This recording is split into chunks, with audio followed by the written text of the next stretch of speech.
Bem, em primeiro lugar, eu gostaria de agradecer ao engenheiro Paulo Andrés ter aceito o meu convite para dar esta aula na Unidade Curricular de Economia Social da pós-graduação de Gestão Estratégica de Recursos Humanos e Gestão de Serviços de Economia Social. Muito obrigada. O engenheiro Paulo Andrés é presidente da Toys R Us, é Business Angel e em 2012 ganhou o Prémio Europeu do Melhor Investimento em Startups, que de zero de faturação passou a 24 milhões só no primeiro ano. Por isso, é melhor ouvir os conselhos de quem sabe fazer de uma ideia de negócio um negócio de sucesso. Hoje, o engenheiro Paulo Andrés vai falar de dois temas muito importantes. O primeiro é como constituir uma startup sem dinheiro. E a outra ideia é porque é que, existindo tanto dinheiro no mercado, é tão difícil conseguir angariar dinheiro para criar uma empresa. Engenheiro, pode começar. Obrigado, Teresa, e obrigado pelo convite de estar aqui convosco, é um prazer. E como a Teresa disse, vamos falar sobre esta dicotomia que existe entre excesso de dinheiro no mercado e muitos empreendedores a não conseguir levantar o dinheiro. Ou seja, se falamos com empreendedores, vão se queixar de que não há dinheiro no mercado, que os investidores são muito avessos ao risco, e se formos falar com os investidores, eles vão dizer que não há projetos de qualidade no mercado. E por isso, vamos lá saber quem é que tem razão. Eu tenho uma apresentação, vou partilhar aqui convosco e depois no final poderei responder a questões que tenham. Estão a ver a apresentação? Teresa, consegue ver? Sim, muito bem. Sim, muito bem. Ok, então vamos... a apresentação tem os slides em inglês, mas eu falo em português, penso que não vai haver problema. O que é que acontece em 90% dos casos quando se fala com empreendedores que têm uma ideia de negócio, seja o empreendedor social, seja o empreendedor que tenha uma startup de alto crescimento? O que é que acontece? Normalmente o empreendedor diz que tem uma ideia, a seguir pensa, eu preciso de dinheiro para desenvolver esta ideia, e depois pensa a seguir, eu preciso de investidores ou de alguém que meta dinheiro a fundo perdido, o Portugal 2020 ou outros fundos europeus que vá suportar o lançamento desta empresa. E depois, até ao momento em que eu não conseguir o dinheiro, eu vou esperar, por isso não vou avançar sem eu conseguir este dinheiro. Isto é um cenário que penso que a maior parte de vocês reconhece, que é muito comum, e isto leva a que muitos dos projetos que têm muitos empreendedores ou potenciais empreendedores não vão lançar o seu próprio projeto por causa que ficam parados à procura do dinheiro e não saem deste ciclo vicioso de procurar o dinheiro. E a pergunta que se coloca é, então, porque é que 97% dos investidores, 97% dos projetos não conseguem obter financiamento? Isto são estatísticas internacionais, apenas 1 a 3 projetos por cada 100 projetos é que consegue obter financiamento de investidores, seja capital de risco, seja os business angels, seja outro tipo de investidores, e a pergunta é, porquê? Porquê é que isto acontece? E a resposta é muito simples. A resposta é que existe o vale da morte das startups e muitas das empresas que são lançadas, a maior parte das empresas que são lançadas, vão morrer. E por isso os investidores têm muito receio de investir neste tipo de startups porque podem perder todo o seu dinheiro. Porque se não existisse este vale da morte das startups, então significa que todas as startups iriam sobreviver. E se todas as startups iriam sobreviver, seria fácil ir ao banco e o banco emprestava dinheiro, porque tinha a certeza de que a empresa iria sobreviver e iria pagar o empréstimo.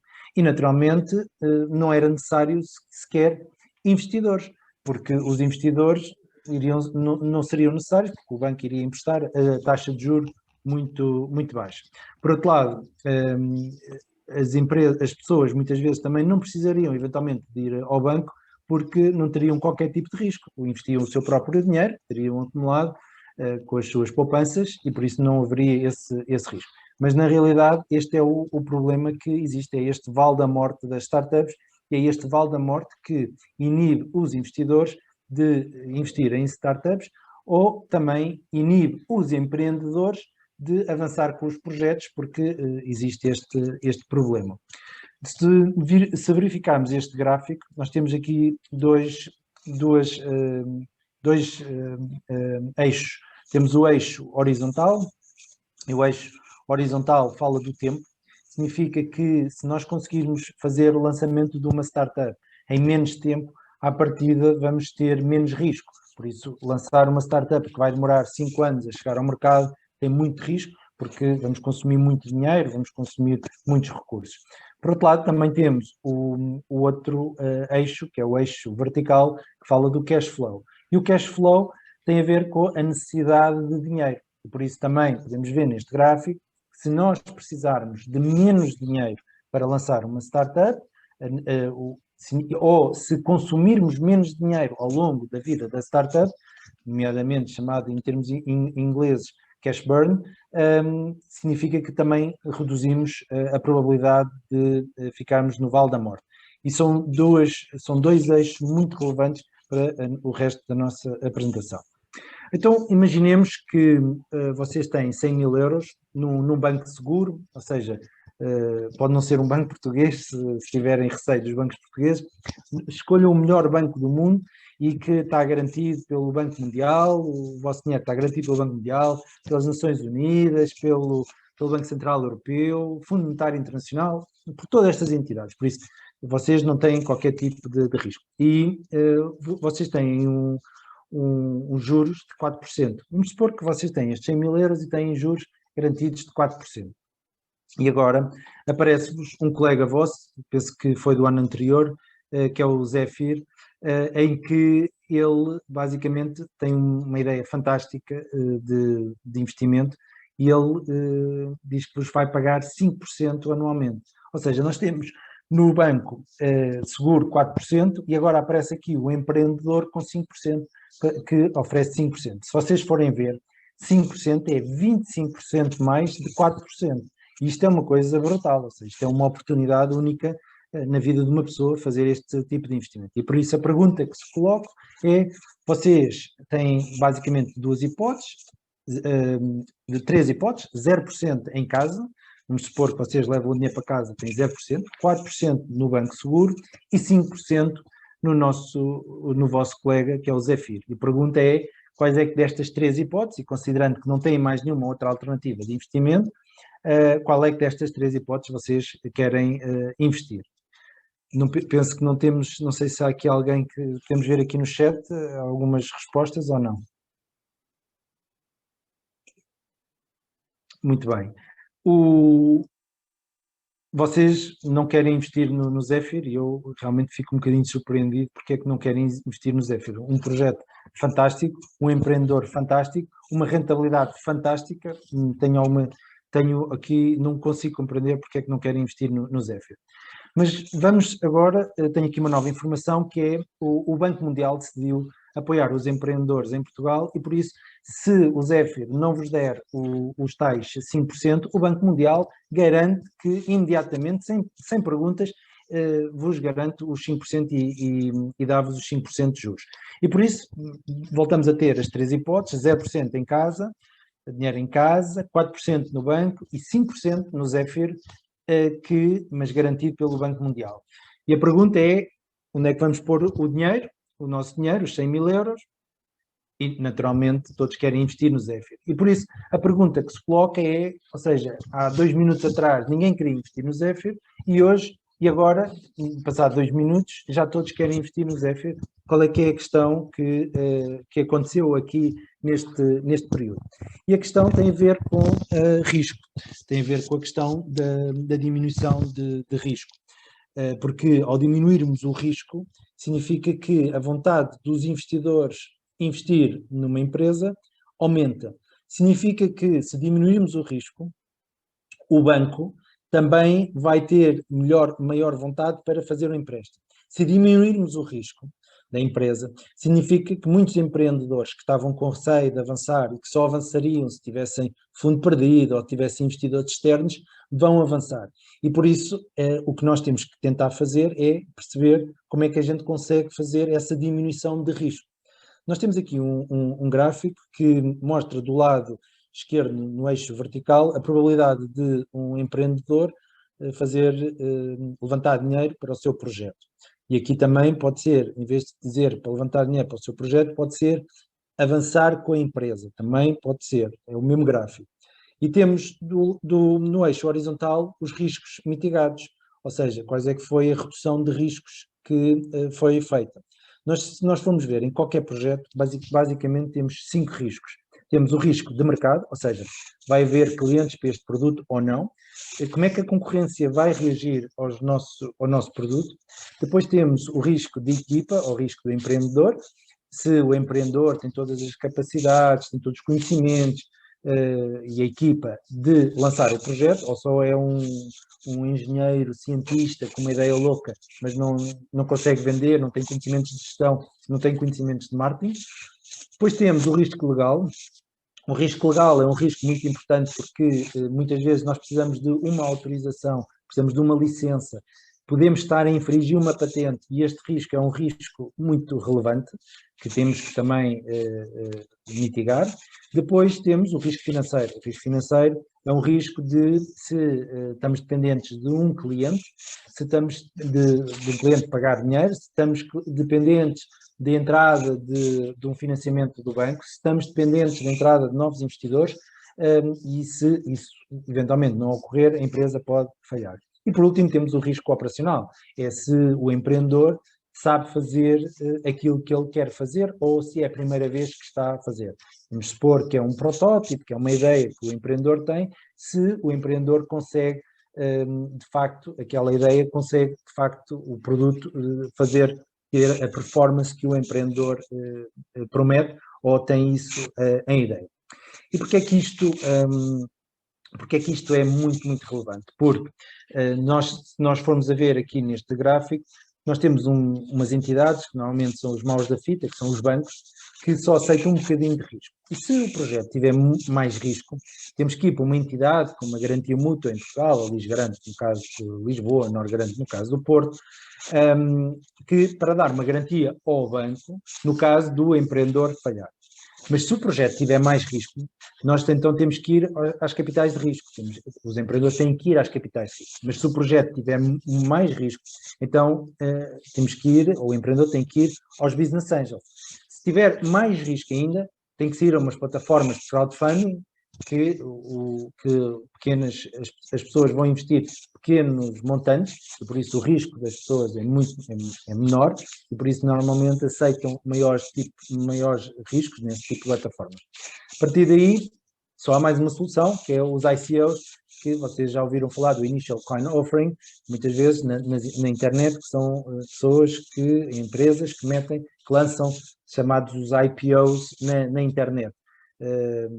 Temos aí histórias do Arco da Velha e que são histórias de chorar, de fraudes, muitas fraudes que houve e que existe atualmente neste tipo de instrumentos, nos ICOs, e por isso é uma situação de muito, muito risco, mas que acontece, algumas empresas conseguiram financiamento. A partir daqui já não há mais solução do ponto de vista de investimento externo e só há basicamente os 3 Fs, a família, os amigos, os doidos, que também existem, mas basicamente os founders, e eu acrescento um S que é o Estado, ou seja, a partir daqui, se o projeto tiver muito, muito risco, só basicamente ou através de fundo perdido, ou através dos amigos, ou através de algum louco que às vezes existe aí no mercado e que estará disponível a investir no projeto. O que é que acontece? É que 95% dos projetos estão do lado esquerdo deste gráfico. Esse é que é o problema. 95% estão com demasiado risco e as empresas e os investidores e todas as pessoas que podem aportar dinheiro não conseguem investir.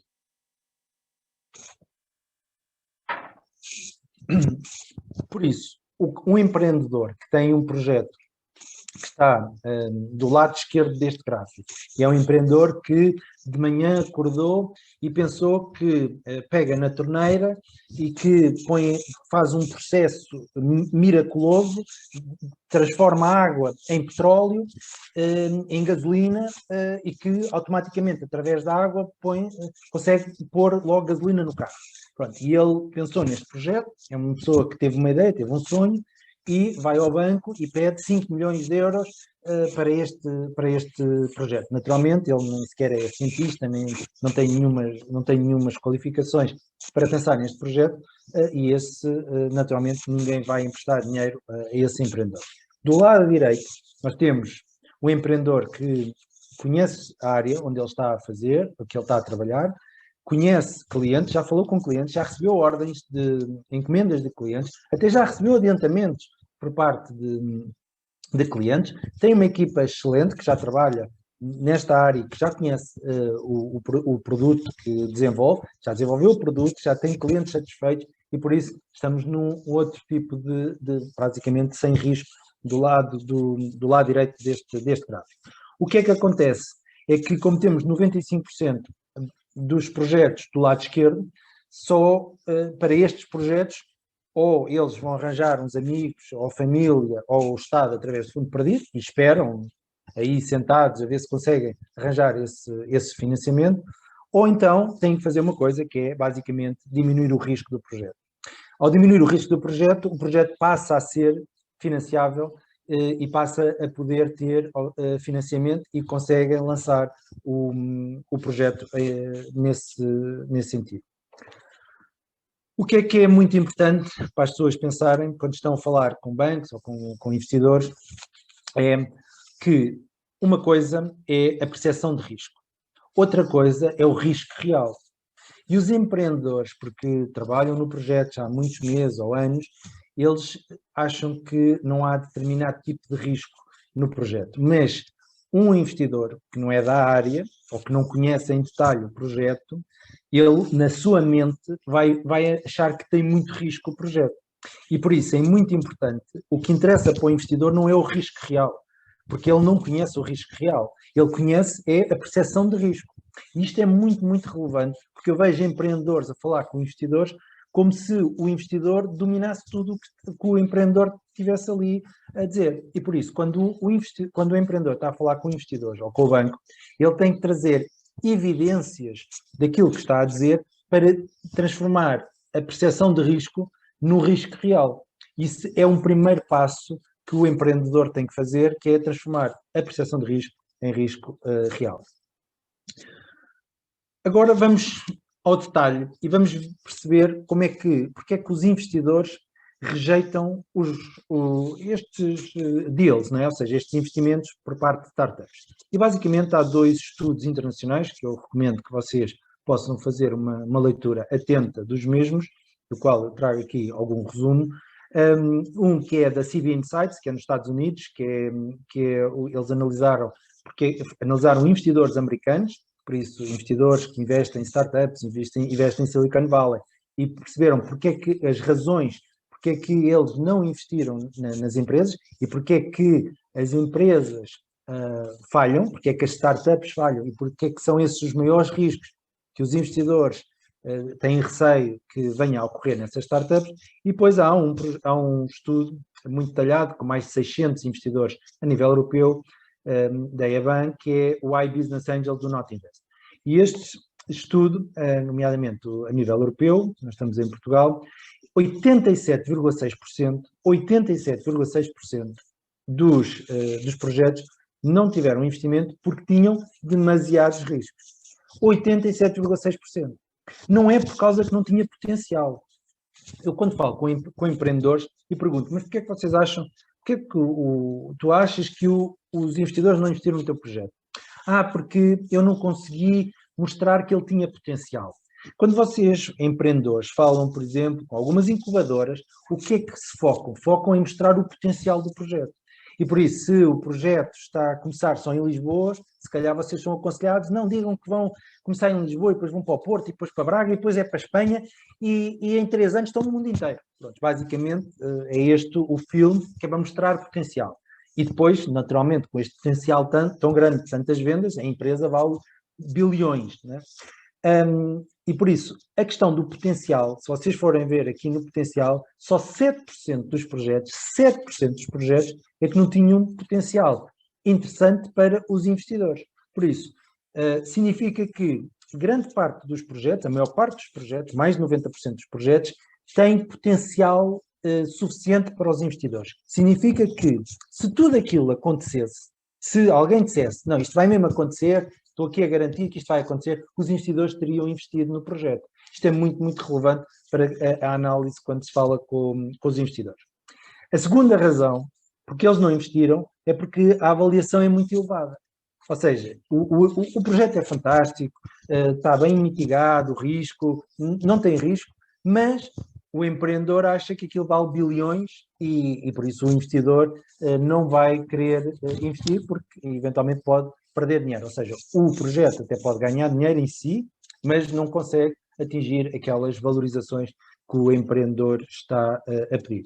E por isso são estes dois pontos principais. Se vocês virem o terceiro, vem muito abaixo, é 11,1%, é só que não há outros investidores, também há este caso, que há muitos investidores que não gostam de ser os primeiros a investir num projeto, mas os dois primeiros têm a ver com o projeto, tem muitos riscos, e a segunda que tem a questão da avaliação.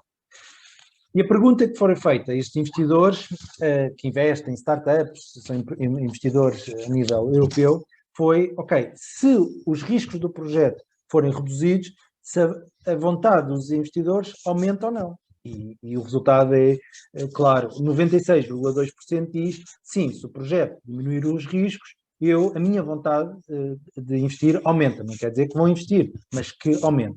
E por isso não há dúvida nenhuma que o objetivo que o empreendedor tem que fazer é diminuir o risco. Ou seja, em vez de se focar na questão do financiamento e de ir falar com os investidores, a primeira questão é diminuir o risco para depois ser mais fácil a questão do investimento. Temos duas coisas que é importante perceber quando se aborda investidores, que há uma coisa que é o project risk, ou seja, que é o risco do projeto em si, se o projeto vai ter clientes, se vai ganhar dinheiro, etc. E temos uma outra questão, que é o risco de investimento. São coisas distintas. E o que é o risco de investimento? Vou dar um exemplo. Por exemplo, em Inglaterra, existe um incentivo fiscal, que é chamado Enterprise Investment Scheme, e o Seed Enterprise Investment Scheme, que permite dedução nos impostos das pessoas de 30% a 50% do montante investido. Ou seja, alguém que investe 100 mil euros pode imediatamente deduzir na sua conta de IRS, na conta a pagar, 50 mil euros. Na Malásia, por exemplo, o governo, para incentivar a questão dos business angels, tem um incentivo fiscal de 100%. Significa o seguinte, que eu vou investir 100 mil euros numa startup, a startup até pode morrer, até pode não ter nenhum êxito, mas eu vou conseguir imediatamente deduzir esses 100 mil euros na minha conta de IRS e por isso eu vou deixar de pagar 100 mil euros na minha conta de IRS. Por isso o meu risco de investimento é zero, nesse caso na Malásia, mas mesmo que o risco do projeto seja muito elevado. E por isso significa que muitos dos investidores, se reduzir o risco do investimento, podem aceitar um maior risco do projeto. Isto é relevante porque há fundos de co-investimento em Portugal, há o Estado que co-investe muitas vezes em projetos, como o 200M, que é um caso, o Fundo de Inovação Social em Portugal, no caso para projetos da área social, e também há incentivos fiscais. Naturalmente que se um projeto numa determinada jurisdição, nomeadamente em Portugal, não tiver incentivos fiscais suficientes, muitos dos empreendedores podem ir deslocar o projeto para outras localizações onde têm esses incentivos fiscais. Isso é só para terem em mente que procurem tentar, antes de falar com investidores, se existem alguns instrumentos que vos permita reduzir o risco de investimento do lado do investidor, porque isso permite que ele possa ter um maior apetite para aceitar maior risco no lado do projeto. Por isso, nós podemos ter um projeto com muito baixo risco, mas ter com um alto risco de investimento, que é o caso de um projeto fantástico, mas com uma valorização absurda e que o investidor não vai querer investir. Por isso, vamos falar da questão do risco de projeto, ou seja, vou focar aqui nesta palestra a questão do risco do projeto e como é que os empreendedores podem reduzir o risco do projeto. Para isso é preciso a gente perceber quais é que são os tais riscos do projeto. Se a gente quer diminuir o risco, temos que perceber, então, identificar esses riscos. Já tinha falado anteriormente, naquele gráfico, se recordam, do risco, que havia basicamente os 5 riscos, que era o risco de mercado, o risco da equipa ou do empreendedor, o risco legal, o risco financeiro e o risco operacional. Se vocês forem a ver, basicamente estão estes riscos que estão aqui identificados neste estudo que foi feito e que basicamente o primeiro é mercado, ou seja, muitos dos projetos não têm garantias de mercado e isso é um problema, nomeadamente a questão da competição. Depois temos o problema da equipa, muitos empreendedores acham que estão perfeitamente capacitados para lançar o seu projeto e na realidade precisam de colmatar algumas lacunas na sua equipa e por vezes têm relutância a juntar cofundadores, e isso é muitas vezes um erro não juntar outros cofundadores, e depois também temos o problema dos empreendedores terem a questão da valorização que está muito alta. Por isso, voltamos aqui aos 5 riscos: mercado, empreendedor, legal, financeiro e operacional. E o que é que nós vemos? Vemos que quando o empreendedor apresenta o projeto aos investidores, basicamente o empreendedor está só a focar que é, eu quero o dinheiro, eu vou lá fazer aqui um PowerPoint muito bonito, falar muito confiante, muito boa apresentação, tudo o PowerPoint a brilhar, dourado, excelente, e por isso vou-me focar só para obter o dinheiro. E por isso, do lado do investidor, o que é visto é que o projeto tem um enorme risco e o empreendedor tem um pequeno risco. Basicamente, o empreendedor apresenta-se a dizer que não quer investir no projeto porque teve a ideia e porque o governo e o Estado normalmente diz: se tens uma boa ideia, o dinheiro há de aparecer. E por isso, basicamente, muitas pessoas dedicam-se a gerar ideias porque o dinheiro há de aparecer. E por isso, se as pessoas acreditam no que os governos dizem, não só o governo português, mas os governos a nível mundial, dizem: se tiver uma boa ideia, o dinheiro aparece, então é só continuem a gerar ideias porque o dinheiro há de aparecer. O empreendedor aparece numa situação a dizer que não quer correr riscos e que basicamente o risco todo é para o lado do investidor. E isto é uma percepção muito negativa para o lado do investidor. Por isso, o que é necessário fazer? É reduzir significativamente o risco e mostrar que o empreendedor também tem skin in the game. Ou seja, que o empreendedor não está aqui numa perspectiva de se este projeto correr bem, fantástico, eu vou ser milionário. Se o projeto correr mal, eu vou procurar outro emprego e basicamente tenho aqui o meu salário, quero é garantir o meu salário e por isso isto transmite mau sinal para o lado dos investidores. O que é que os empreendedores fazem? Como eu já referi anteriormente, têm a ideia e basicamente vamos lá procurar dinheiro. Vamos fazer aqui uns PowerPoints, fazemos aqui uns PowerPoints assim mais ou menos bonitos, aqui uns gráficos, uma coisa de mostrar o potencial de mercado, isto vai ser o Next Google ou o Next Amazon, e vamos lá buscar aí dinheiro para os investidores. E perdem 80% do tempo a tentar pesquisar por dinheiro, a procurar dinheiro, e 20% do tempo apenas a reduzir o risco do projeto. E o que têm que fazer é exatamente ao contrário. É, basicamente, 80% do tempo a reduzir o risco do projeto. E quando o risco do projeto está já reduzido, bastante reduzido, então vão procurar dinheiro. Por várias razões. Primeiro, ao reduzirem o risco do projeto, significa que se calhar não precisam de investidores. Esta é a primeira questão que me tem acontecido muitas vezes. Ou seja, quando eu estou a ajudar um empreendedor na questão da mitigação de riscos, ele chega à conclusão que não precisa de investidores. Isto é uma situação que o empreendedor fica surpreendido e ele permitiu avançar de uma forma muito mais célere e com muito mais confiança do que estar à espera do dinheiro.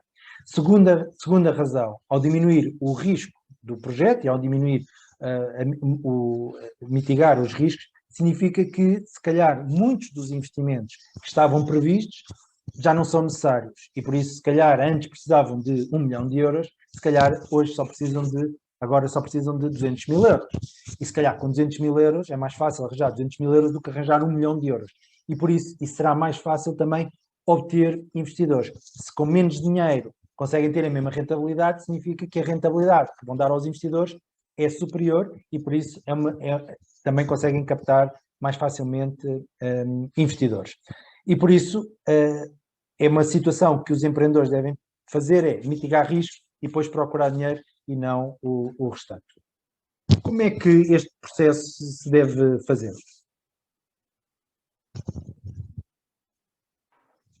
A primeira situação é identificar quais é que são os riscos. E vamos nos focar naqueles riscos que são os principais riscos. Já vamos falar sobre isso. De seguida, temos que fazer o level, ou seja, temos que dizer qual é que é o risco que é com uma alta probabilidade e que de acontecer e que tem um impacto grande. Ou seja, não vamos nos focar em riscos pouco prováveis de acontecer e que tenham pouco impacto, não é? E por isso vamos nos focar naqueles que têm grande impacto no negócio, ou seja, que podem levar o negócio a fechar, e vamos nos focar naqueles que têm também alta probabilidade de acontecer, nomeadamente a questão do mercado, por exemplo, que é o caso mais comum, vai haver há mercado ou não há. E depois, perante esta situação, focando nesses riscos com alta probabilidade e que tenham alto impacto, nós podemos fazer 4 coisas. 1, eliminar o risco. 2, reduzir o risco. 3, transferir. 4, aceitar o risco. Vamos dar aqui 2 ou 3 exemplos relativamente a cada um destes situações. Vamos supor que existe um risco de licenciamento. Ou seja, eu não sei se vou conseguir obter a licença para operar, seja em que área for. Ou seja, se eu decidir pedir a licença e depois, a seguir, fazer o investimento, eu já eliminei o risco, porque eu só vou avançar com a empresa, no sentido de fazer grandes investimentos e de obter financiamento, depois de ter essa licença. Por isso, eliminei esse risco. Isto reduz brutalmente a questão do risco. Reduzir o risco é reduzir os montantes de investimento, reduzir, se tiver clientes, reduz imediatamente, clientes com cartas, com ordens firmes, reduz esse risco, isso é uma outra forma. Transferir é, por exemplo, para alguns casos, imaginemos que pode haver o risco de produto contaminar uma área, os lençóis freáticos, por exemplo, um determinado produto ou uma determinada máquina ou processo ou uma fábrica contaminar os lençóis freáticos, eu aí consigo fazer eventualmente uma situação que é obter um seguro, e por isso estou a transferir o risco para uma seguradora. Naturalmente que estou a pagar por essa situação. E depois, naturalmente, há uma parte dos riscos que não se consegue mais mitigar e que têm que ser aceitos pelo empreendedor, e esses têm que ser perfeitamente aceitos e dizer: eu estou a assumir este risco. Por isso temos aqui o quadro que estava a falar há pouco, que tem a ver com os riscos que são altamente prováveis, com alta probabilidade e com alto impacto. São esses que nós temos que nos focar e não naqueles que têm baixo impacto e com baixa probabilidade. Por isso vamos aqui ao primeiro risco de mercado, que é como é que a gente consegue reduzir o risco de mercado.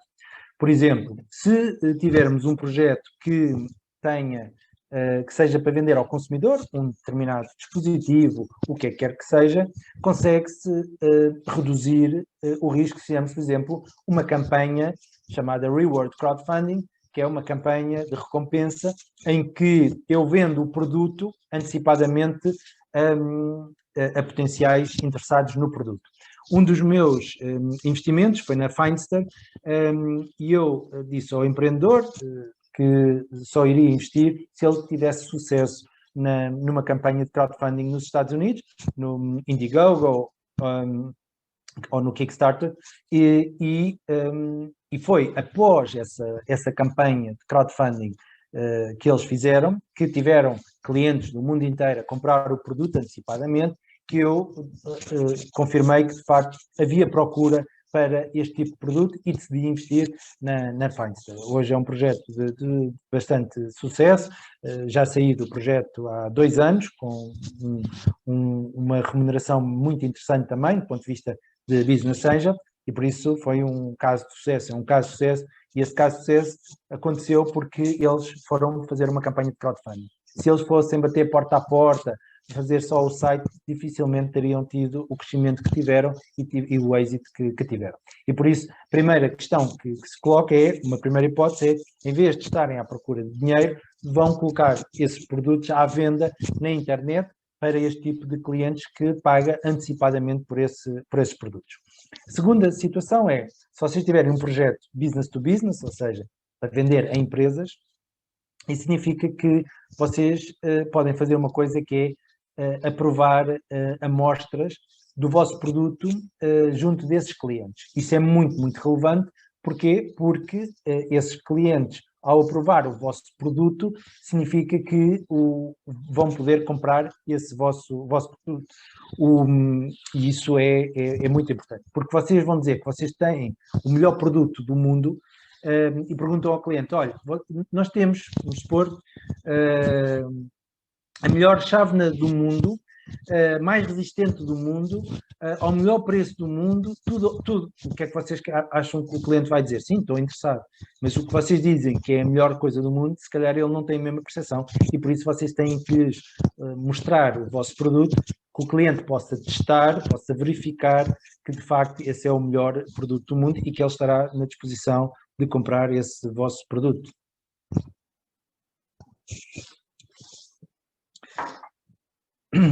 Também aqui na questão do business to business também é importante que vocês possam fazer uma situação que é que o cliente possa encomendar esses vossos produtos.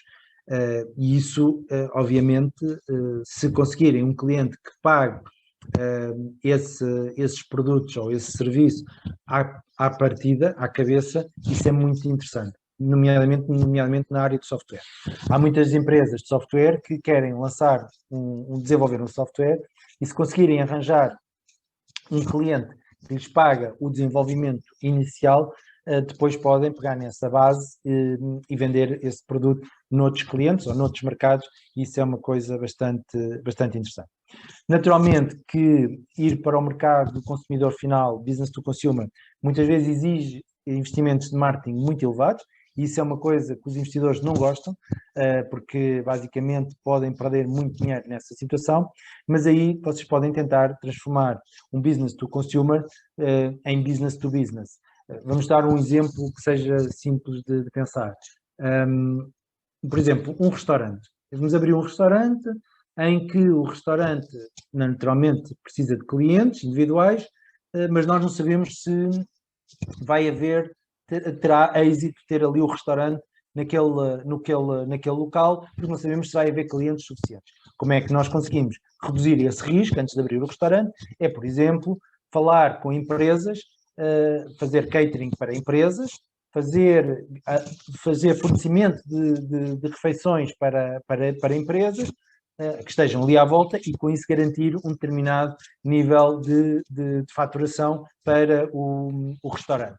E com base nisso, quando no dia em que abrirem o restaurante, esse restaurante já tem clientes, já tem faturação, e isso reduz bastante o risco.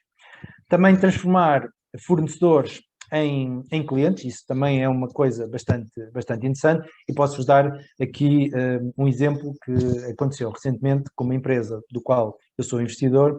Essa empresa ia fazer um investimento de 500 mil euros a comprar uma máquina e tinha 3 fornecedores para essa máquina. Tinha um fornecedor que era turco, tinha um fornecedor italiano e tinha um fornecedor chinês.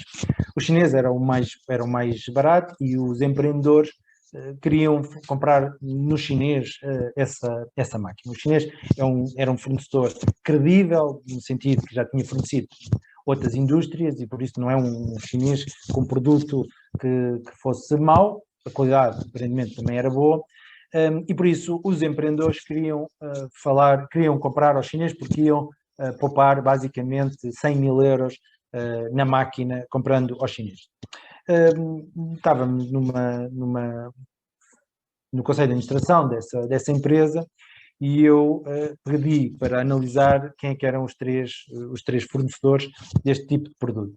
E descobri que o fornecedor italiano fazia parte de um grupo que tinha, um conglomerado empresarial, que tinha empresas que poderiam comprar o produto desta fábrica que estava a querer produzir este produto.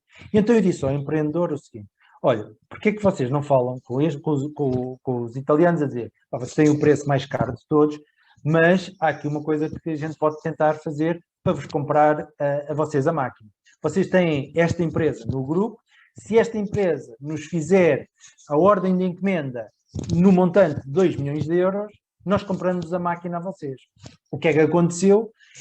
O fornecedor desta máquina, o italiano, foi imediatamente falar com outra empresa do grupo a tentar que eles nos comprassem os produtos. E, milagre dos milagres, conseguimos ter uma ordem de encomenda de 2 milhões de euros e, por isso, os 100 mil euros que se iria poupar, na realidade, nós conseguimos ficar com a máquina de borla, porque estes 2 milhões de euros, basicamente, a margem paga-nos a máquina. E, por isso, uma opção seria 400 mil euros, basicamente, pagar ao chinês. Outra opção é pagar 500 mil, mas transformar o fornecedor num cliente. Isto foi uma situação bastante interessante e que eu recomendo às pessoas sempre que possam fazer. Eu tenho N casos destes que aconselhei empreendedores a transformar fornecedores em clientes. A questão daqui das ordens é muito, muito relevante. Quando a Teresa estava a fazer a apresentação do prémio que eu recebi em 2012 do melhor investimento, foi na United Resins, que é uma empresa da Figueira da Foz. No primeiro ano nós faturámos 24,5 milhões de euros de faturação, ou seja, no primeiro ano de funcionamento desta empresa nós faturámos 24,5 milhões de euros. E teve tudo a ver com a mitigação de risco. Como é que nós fizemos? Fizemos antes de montar a fábrica, antes de fazer o que quer que seja, montámos uma mini fábrica, pegámos em amostras, fizemos amostras e mandámos aos clientes para eles validarem. Os clientes validaram as amostras, que é basicamente resinas para tintas de impressão, e eles começaram a dizer, olha, este produto, este tipo de resina a gente já tem, mas temos aqui novos produtos que pode ser interessante, e nós começámos a fazer amostras para os novos produtos. E quando tínhamos um número de encomendas suficiente, então decidimos avançar para a construção da fábrica e por isso no dia em que a fábrica acabou de ser construída, foi só produzir porque já tínhamos basicamente todas as ordens de encomenda. Se nós tivéssemos feito o que é tradicional, que é, eu tenho a ideia, agora vou buscar dinheiro, vou tentar arranjar financiamento, que demora bastante tempo, e vou montar a fábrica, vou testar tudo e depois vou contactar com o mercado. Ou seja, neste momento a empresa tinha fechado, porque entre contactar com o mercado e receber o feedback do mercado e saber o produto e o preço, etc., tudo acertado, demora muito tempo. Além de que a empresa teria comprado máquinas para um tipo de produto que o cliente depois não quer e por isso ficávamos com os produtos finais em casa e não conseguiríamos vender. Assim, com base em escutar o mercado primeiro e depois adaptar o projeto ao mercado, conseguimos comprar as máquinas que o mercado precisava, para os produtos que o mercado precisava e não corremos o risco de ficar com as máquinas em casa. Não sei como é que estamos em termos de tempo. Ainda podes, Paulo. Então, são 20h49. Ok. Ainda temos mais quanto tempo?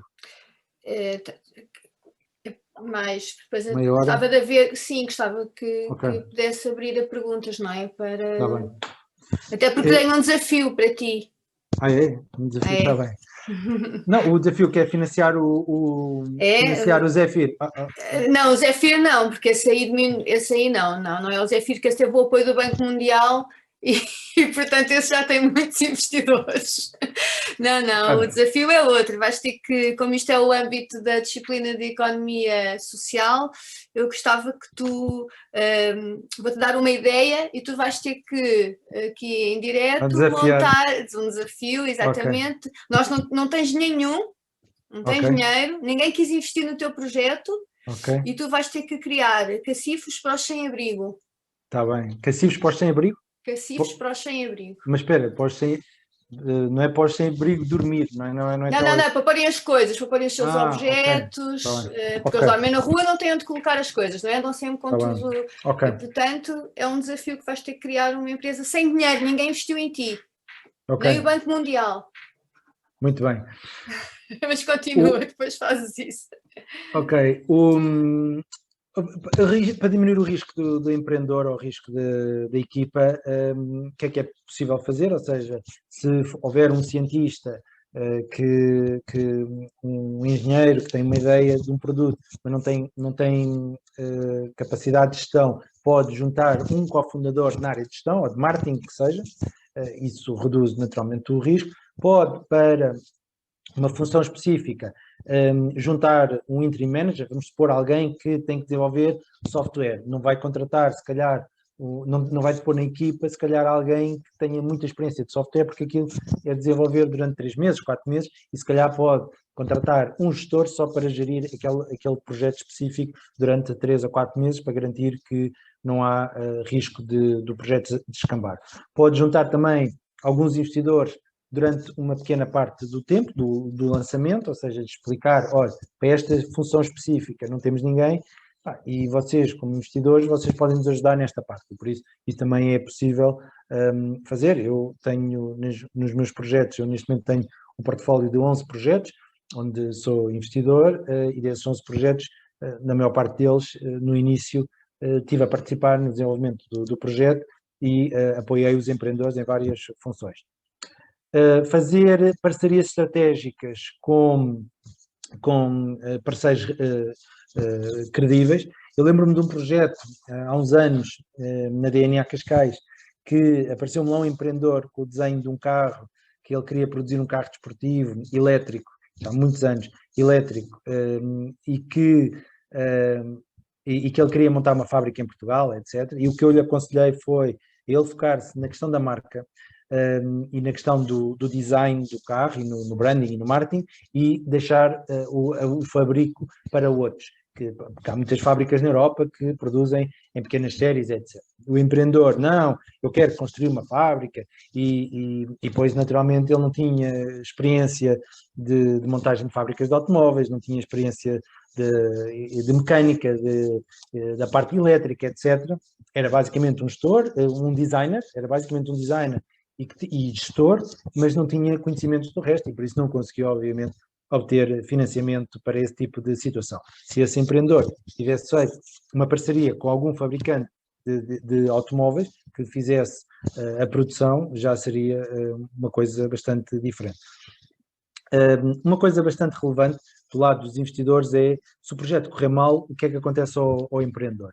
Porque eu conheço vários casos de empreendedores que o projeto não correu bem, do ponto de vista de vendas, a empresa ficou basicamente sem dinheiro e chegaram ao pé do investidor e disseram, olha, você quer pôr aqui mais dinheiro ou eu vou procurar outro emprego.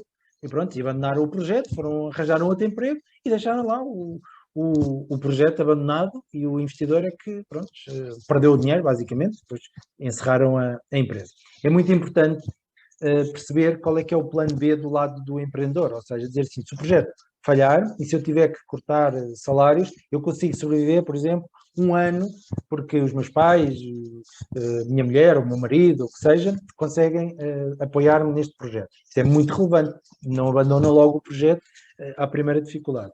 E, naturalmente, a parte do skin in the game, do lado do lado do empreendedor, é muito importante saber se o empreendedor está, de facto,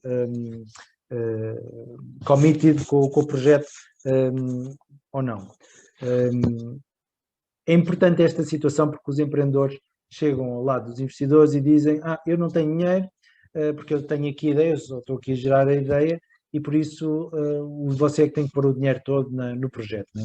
Eu lembro-me de um caso que se passou comigo, que é uma pessoa conhecida da praça, vai às televisões, vejo-o muitas vezes nas televisões, nomeadamente a comentar coisas de futebol, e que ele tinha sido um dos fundadores de uma empresa de mídia em Portugal, que ainda hoje existe, mas que ele vendeu já há muitos anos, e ele veio, há uns anos atrás, dizer que precisava de 1 milhão de euros para lançar o projeto da vida dele, e ele disse-me que tinha 15 mil euros para investir. E eu, era uma pessoa nessa altura, ele tinha 46, 47 anos, mais ou menos, e ele mostrou-me o currículo dele, e ele diz que durante 20 anos foi sempre com muito êxito, sempre. Foi diretor de uma empresa, foi fundador de outra, foi diretor comercial, foi diretor de exportação, aquilo era assim um currículo só de sucesso. E eu perguntei-lhe a ele, então, mas qual é que era o problema dele? Porque uma pessoa com 20 anos de grandes êxitos só consegue ter 15 mil euros para investir no projeto da vida dele, onde é que ele tinha gasto esse dinheiro? Ou seja, se tinha sido em drogas, se tinha sido em jogo, se tinha sido em festas, onde é que tinha ele gasto esse dinheiro? Ou seja, para ele só dizer que tinha 15 mil euros. E mais, e perguntei-lhe também, ele disse, e já agora, você deve ter ido ao banco, de certeza, né? Porque projeta a sua vida, e o banco não lhe emprestou dinheiro. E por isso você deve ter feito alguma maldade ao banco que eu gostava também que me dissesse, não é? Ou seja, se você está-me a pedir para eu investir, eu quero saber qual é que é a maldade. E já agora também gostava de lhe dizer outra coisa, é que você com certeza deve ter falado com alguns amigos seus, durante estes 20 anos você deve ter feito amigos, e não há uma alma caridosa dos seus amigos que diga assim, olha, está aqui 5 mil euros para investir. E isso também é uma coisa preocupante, que eu gostava de perceber o que é que você fez aos seus amigos. E mais outra coisa que eu lhe gostava de perguntar é o seguinte, você deve ter família, não é? Não tem um tio, alguém na família que diz, pá, eu acredito em si, está aqui o dinheiro, 5 mil euros. Não, você sozinho no mundo. E por isso, diga-me, pá, o que é que se passa? Porque eu estou estarrecido, não é? Com a história que você está a contar. Isto deve ser aqui alguma coisa muito, muito grave e eu preciso saber. E ele, não, Paulo Andrés, não se preocupe, não é nada disso, está tudo bem. Eu tenho dinheiro no banco, não quero é investir. Ah, ok, então pronto, está esclarecido, é só isso mesmo. Ou seja, esta mentalidade que eu tenho dinheiro no banco, mas não é para eu arriscar, leva a que os investidores fujam deste tipo de situações, nomeadamente se o projeto não estiver mitigado. Eu até admito um empreendedor que tenha o projeto bastante mitigado, ou seja, tenha clientes garantidos, tenha o produto validado, etc., que possa ter até não pôr muito dinheiro, porque ele diz, olha, eu estive a perder o meu tempo a mitigar o projeto, por isso o projeto não tem muito risco, não preciso de pôr eu tanto dinheiro no projeto. Mas a mostrar que o empreendedor está com skin in the game é muito importante também para os investidores. A parte legal, como é que se pode reduzir o risco legal? São muito poucos empreendedores que chegam ao investidor que tem um documento que é conhecido internacionalmente, que é o Freedom to Operate Statement, que permite dizer a alguém, um advogado de patentes, alguém que esteja nesta área, que diz que a empresa não vai infringir nenhuma patente existente a nível mundial. Isto é muito relevante para os investidores. Também é importante obter declarações do ponto de vista dessas entidades para como é que, no limite, o processo de licenciamento vai ocorrer e quais é que são os riscos de a licença não ser atribuída a essa empresa. Uma terceira solução, para dar um exemplo, é aquela solução que eu já falei há pouco, do dinheiro vem depois do licenciamento. Imaginem então fazer um pitch a uns investidores e que basicamente dizem aos investidores o seguinte, olha, eu quero 1 milhão de euros e vou fazer isto, vou obter a licença, etc, etc. Ou dizer o seguinte, olha, eu vou precisar de 1 milhão de euros, mas o seu 1 milhão de euros só entra na empresa depois de eu obter a licença. Por isso o senhor não vai pôr dinheiro nenhum no projeto até a licença estar atribuída. Isto é bastante relevante e altera completamente o risco do projeto. E depois também há uma outra solução, que é operar através de uma empresa que tenha já essa licença. Na Toys R Us, eu recebi um empreendedor há uns 3 meses que me veio falar de um projeto. E esse projeto, eu disse, olha, isto é uma coisa interessante, mas nós não investimos neste tipo de projetos, mas eu acho que é um projeto bastante interessante e nós estamos disponíveis a fazer uma parceria convosco e a permitir que vocês vendam este produto, este serviço, basicamente, nas nossas lojas. E ele diz, está bem, então vou obter financiamento para obter a licença, isto vai demorar 6 meses. Eu disse, mas porquê é que tem que fazer isso para esperar 6 meses? Porquê é que não fala com uma empresa que já tem essa licença, que está licenciada para esse tipo de atividade, e define com eles o seguinte, que uma parte das receitas que vier desta atividade, que eles ficam com X% dessas receitas. O resto é para si. E você pode imediatamente começar a operar, imediatamente, muito rapidamente neste processo.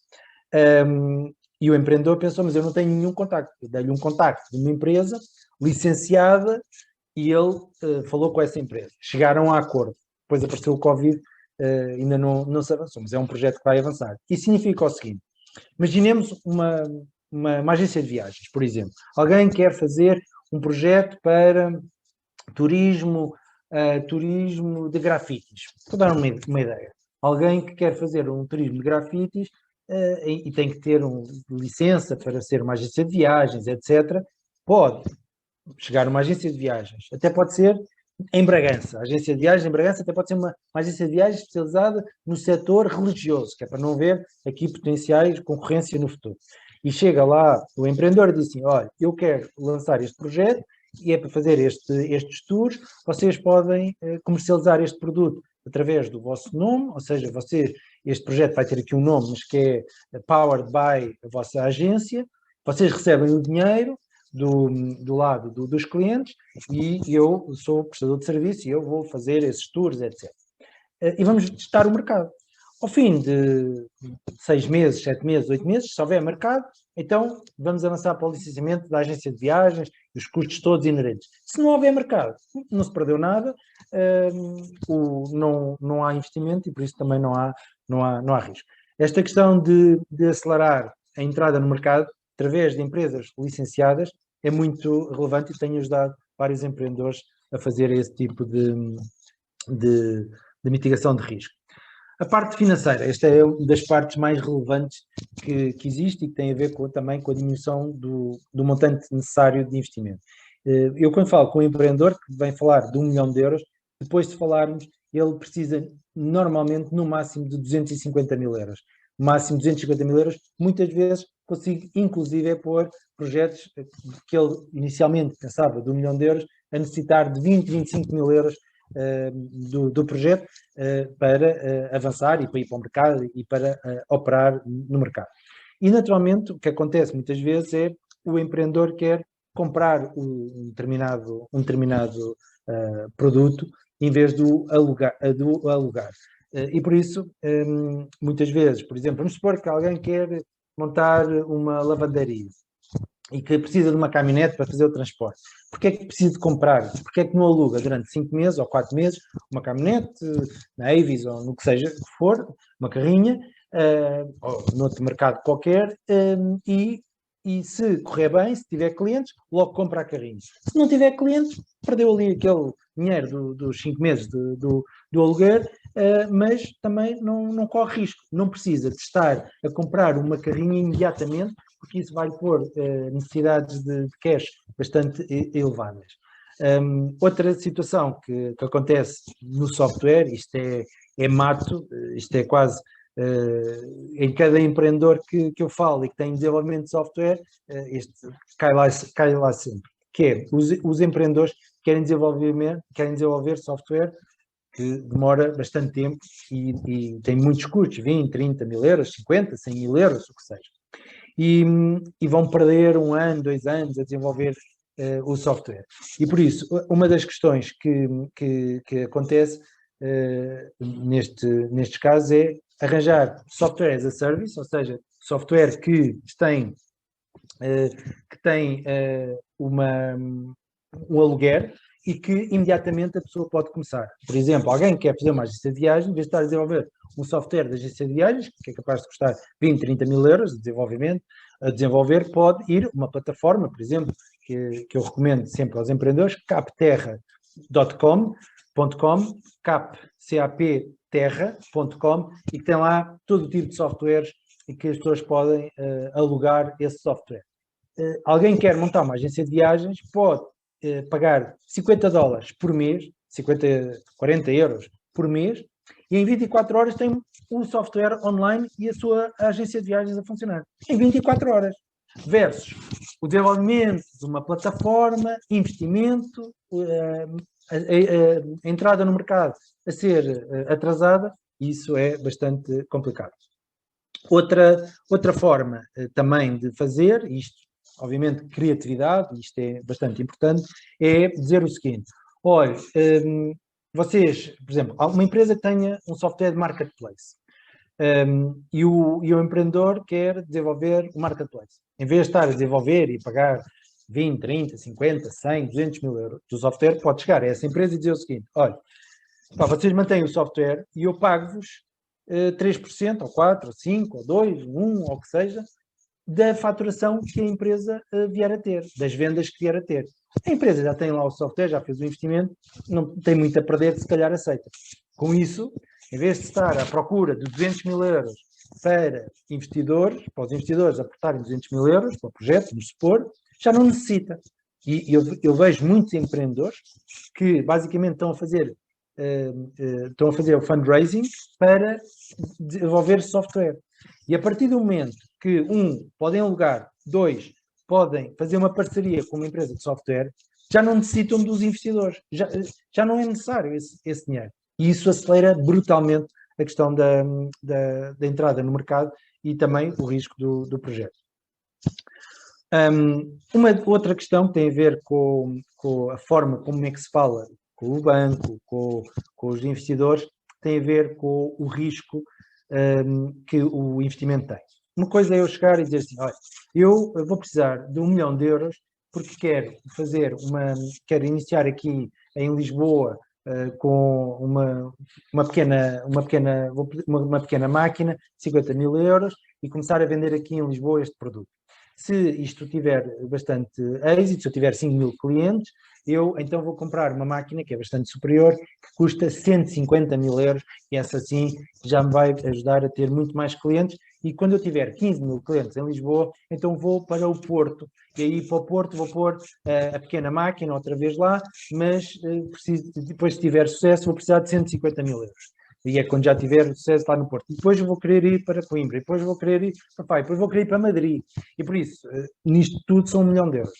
Isto é uma forma de dizer. Outra forma de dizer é o seguinte: olha, eu vou precisar de 1 milhão de euros nesta viagem. Eu gostava que vocês garantissem esse 1 milhão de euros. Mas o vosso dinheiro é o seguinte: se eu pôr 50 mil euros, que é para eu comprar esta primeira máquina, só após eu ter 5 mil clientes, é que vocês vão me emprestar os outros 150 mil euros. Mas aí já não tem muito risco, porque mesmo que corresse menos bem, eu tenho esses clientes e vão-me ajudar a pagar a máquina. Depois, quando eu tiver já os 15 mil clientes, tiver este mercado consolidado em Lisboa, eu quero abrir no Porto. E depois, no Porto, se tiver êxito, vou precisar de outros 150 mil euros. Ou seja, isto não tem risco. Esta situação não apresenta risco para o investidor. O risco do investidor são 50 mil euros. Porquê? Porque se ele tiver 50 mil, no máximo ele perde os 50 mil euros, e se correr bem, o resto do dinheiro não vai trazer qualquer tipo de risco. Por isso, a forma como se fala com os investidores, dividindo o investimento em milestones, é muito, muito relevante e pode ajudar bastante a obter o financiamento. A parte de buyback options, esta é uma das minhas favoritas do ponto de vista de redução de risco do lado das startups. O que é que isto significa? Significa que o empreendedor vou dar um exemplo que aconteceu num projeto que eu tive a ajudar o empreendedor. O empreendedor precisava de 800 mil euros para comprar um barco turístico e ele só tinha 200 mil euros. Ele foi ao banco e o banco diz: não, gente, só conseguimos fazer se houver 50% garantido do lado do empreendedor relativamente às necessidades globais do projeto. Muito bem, e por isso o banco não conseguiu. O que é que eu disse ao empreendedor? Para falar com o fornecedor do barco, para, no caso do projeto correr mal, passado 1 ano de ele fornecer o barco, se o fornecedor estaria na disposição de comprar o barco por metade do preço. Ou seja, ao fim do ano, comprava por metade do preço.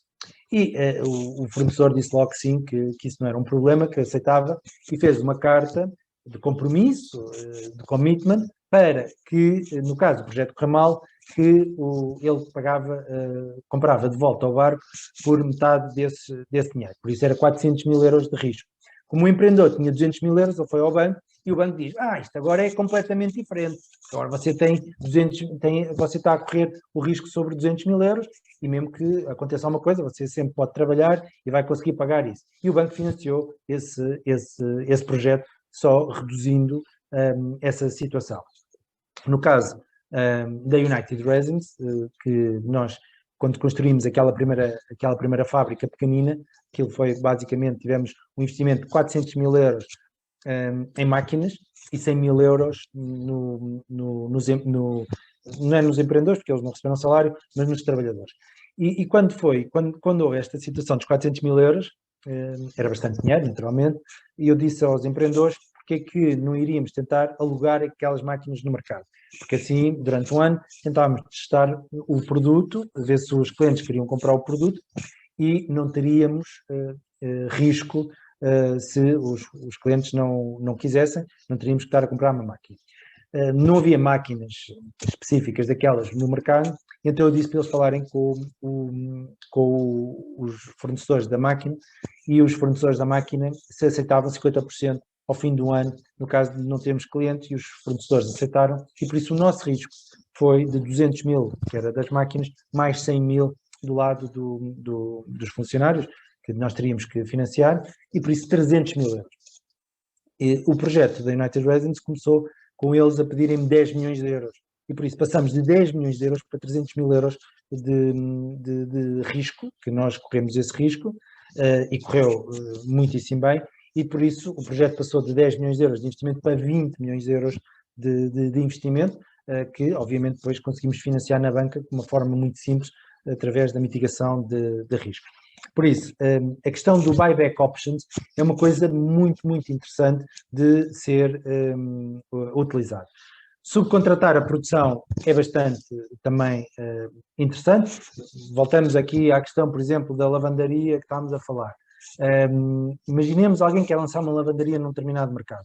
Em vez de construir a lavandaria, pode, numa primeira fase, fazer a comercialização na zona, ir lá buscar a roupa, a casa das pessoas, que seja, ou uma engomadoria, que seja, e deslocar-se todos os dias 20 km ou 30, ou que seja, para uma outra lavandaria ou o que seja, para fazer esse serviço. E por isso não precisa de ter ali naquele local imediatamente comprar as máquinas, verificar se existe mercado a posteriori. Primeiro verifica se existe mercado, serve ao mercado, naturalmente não vai ganhar muito dinheiro porque tem que pagar ao subcontratado, naturalmente, mas a partir do momento que vê que tem clientes suficientes, então logo pode comprar as máquinas e instalar-se fisicamente no local. Isto reduz muito o risco do projeto e, naturalmente, a questão de obter dinheiro de clientes é muito importante também para reduzir as necessidades de financiamento. Do ponto de vista operacional, se o projeto funciona ou não funciona, é muito importante, no caso de haver um dispositivo, de haver alguma coisa que possa correr riscos, de trazer uma declaração de entidades credíveis, seja universidades, seja laboratórios, a dizer que de facto aquilo funciona e que aquilo tem capacidade para avançar. O subcontratar parte ou a totalidade da produção a fornecedores externos que tenham essa capacidade e por isso reduz o risco dessa parte de produção interna falhar por algum motivo, porque passamos esse risco para a parte exterior. Criar, por exemplo, um protótipo com parceiros locais. Deixem-me dizer que esta questão dos protótipos é uma saga que eu não sei como é que se consegue resolver isto, mas eu todos os meses recebo empreendedores a pedirem 30 mil euros para protótipos. Eu já não sei o que é de fazer mais com isto, porque realmente é inacreditável como é que os empreendedores vão pedir 30 mil euros para os protótipos. E vou-vos dar um caso concreto que aconteceu com o empreendedor. Perguntei ao empreendedor, mas precisa de 30 mil euros para quê? 7.500 euros para uma bateria, que é uma bateria especial, etc. Eu disse, está bem, então, mas quem é que produz essas baterias? Este fornecedor, não sei o quê. Então, vamos lá pegar no telefone.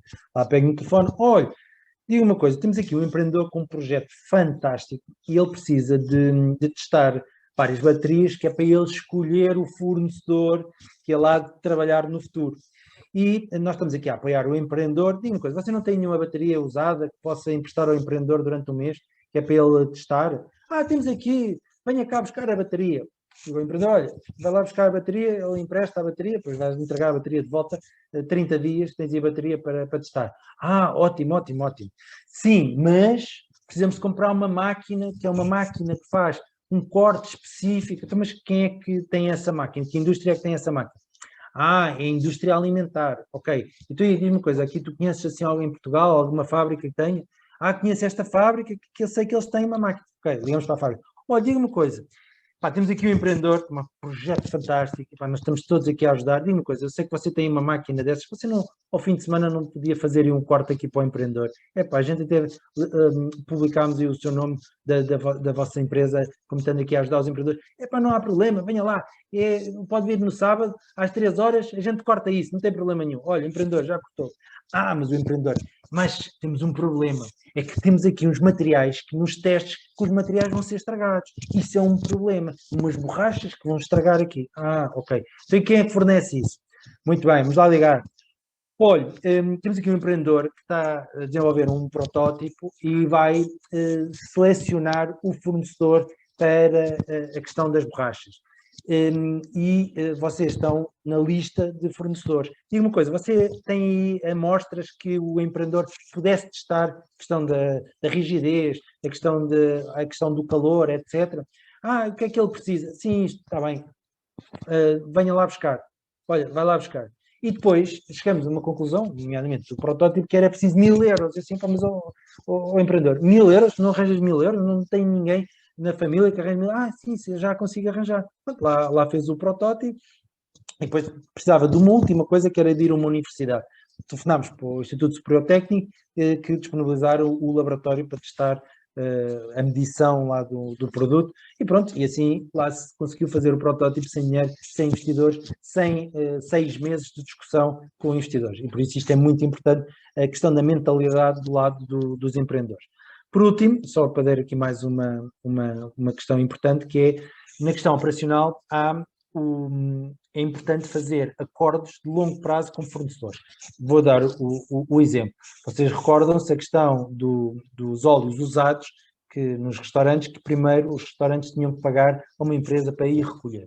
Posteriormente apareceu o biodiesel, já não pagavam. E agora muitos vendem a essas empresas de produção de biodiesel, vendem o óleo usado.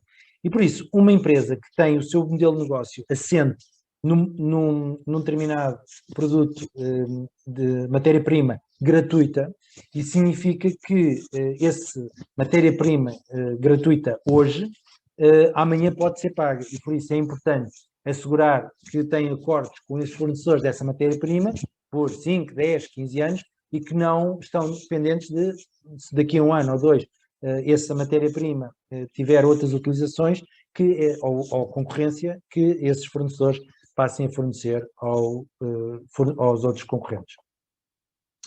Por isso, para resumir, é preciso identificar os riscos principais, fazer o nivelamento desses riscos e depois fazer aquele processo de eliminar, reduzir, transferir ou aceitar o risco, e fazer isto continuamente até o momento em que se diz: já não consigo avançar muito mais do que isto. E no final vai-vos aparecer um gráfico deste estilo, em que vocês vão perceber onde é que está essencialmente o vosso risco, e este gráfico pode ser visto também à medida que vocês vão falando com os investidores. Mesmo aqueles investidores que não investem, vocês podem pedir se não podem ajudar a identificar onde é que estão os principais riscos na ótica do lado dos investidores, e eles muitas vezes identificam esses riscos, e isso permite-vos melhorar o vosso discurso perante outros investidores. Temos aqui um exemplo, por exemplo, um aluno ou um doutorado de energias renováveis que tem um dispositivo que quer, vamos supor, pôr aqui no meio do Rio Tejo para fazer a produção de eletricidade conforme as marés, não é? Conforme a maré alta, a maré baixa, etc. Ou conforme o fluxo também do rio. E tem este projeto e anda à procura de 3 milhões de euros. E vai à procura de investidores. E basicamente tem um desenho do que é que quer fazer. Isto é uma forma de tentar obter financiamento, cheio de risco, apesar de ele ser doutorado neste tipo de energias, ou então ele gasta o tempo a ir, por exemplo, a uma entidade que é esta NAREC, que é do governo inglês, que basicamente, com base no desenho, com base na descrição do produto que se pretende, ou com base num produto efetivo, eles têm têm muitos centros de teste deste tipo de equipamentos, de materiais de energia renovável, e imediatamente fazem uma declaração a dizer se o projeto funciona, se não funciona, e se o projeto, se o produto, segundo eles, funcionar, eles próprios têm acesso a seguradoras que conseguem fazer o seguro para as non-performing hours, ou seja, as horas que o dispositivo vai deixar de funcionar por mau funcionamento. E isso, obviamente, reduz brutalmente o risco do lado dos investidores e do lado do empreendedor. Por isso, há duas hipóteses, que é o empreendedor, com base num PowerPoint, e tentar 3 milhões de euros, ou gastar 5 mil euros numa NAREC, obter a declaração, obter o seguro e depois ir buscar os 3 milhões de euros a seguir aos investidores. Naturalmente, cabe ao empreendedor decidir se prefere ter maiores garantias de êxito ou não no projeto. Por último, relativamente às avaliações, eu sei que vocês no Instituto Piaget aprendem muitas fórmulas de avaliar as startups, não é só no Instituto Piaget, mas em todas as universidades, e eu digo sempre aos alunos para perguntarem aos professores que lhes ensinam estas fórmulas maravilhosas de avaliar empresas, se os professores conhecem, eu sei que nunca mais vou ser convidado para estar aqui a falar convosco, mas pronto, mas eu corro esse risco. Se os professores conhecem alguma empresa que há 5 anos tenha apresentado um plano de negócios e que o plano tenha acontecido rigorosamente igual àquilo que os empreendedores tinham previsto, em termos de vendas, em termos de lucros, em termos de custos, exatamente igual. E os empreendedores perguntam, os alunos perguntam aos professores e os professores dizem que não conhecem. Então, se não conhecem, significa que qualquer projeto, os projetos que foram apresentados há 5 anos não correram exatamente como era previsto. Podem ter corrido melhor ou pior, mas exatamente igual não correram. Significa que o business plan do empreendedor, que está a apresentar o business plan, não vai ocorrer. Por isso, as más notícias para vocês, empreendedores, que querem lançar um negócio, é que o vosso plano de negócios não vai ocorrer. Está errado. E por isso a pergunta que se coloca é: como é que existe um processo que, com dados errados, com input errado, temos aqui um processo miraculoso que dá uma avaliação boa? É que eu não conheço.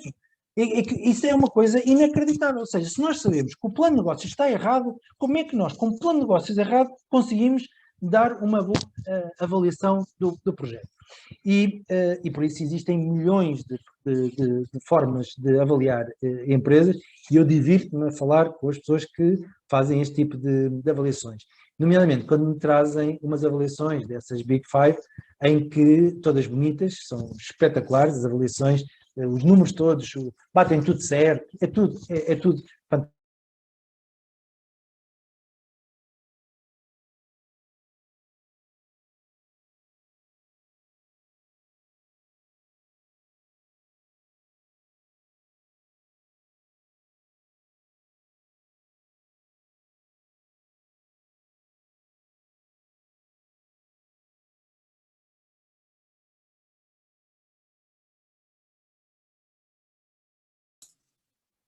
Acho que caiu. Já cá estamos novamente. Ok. Vou partilhar.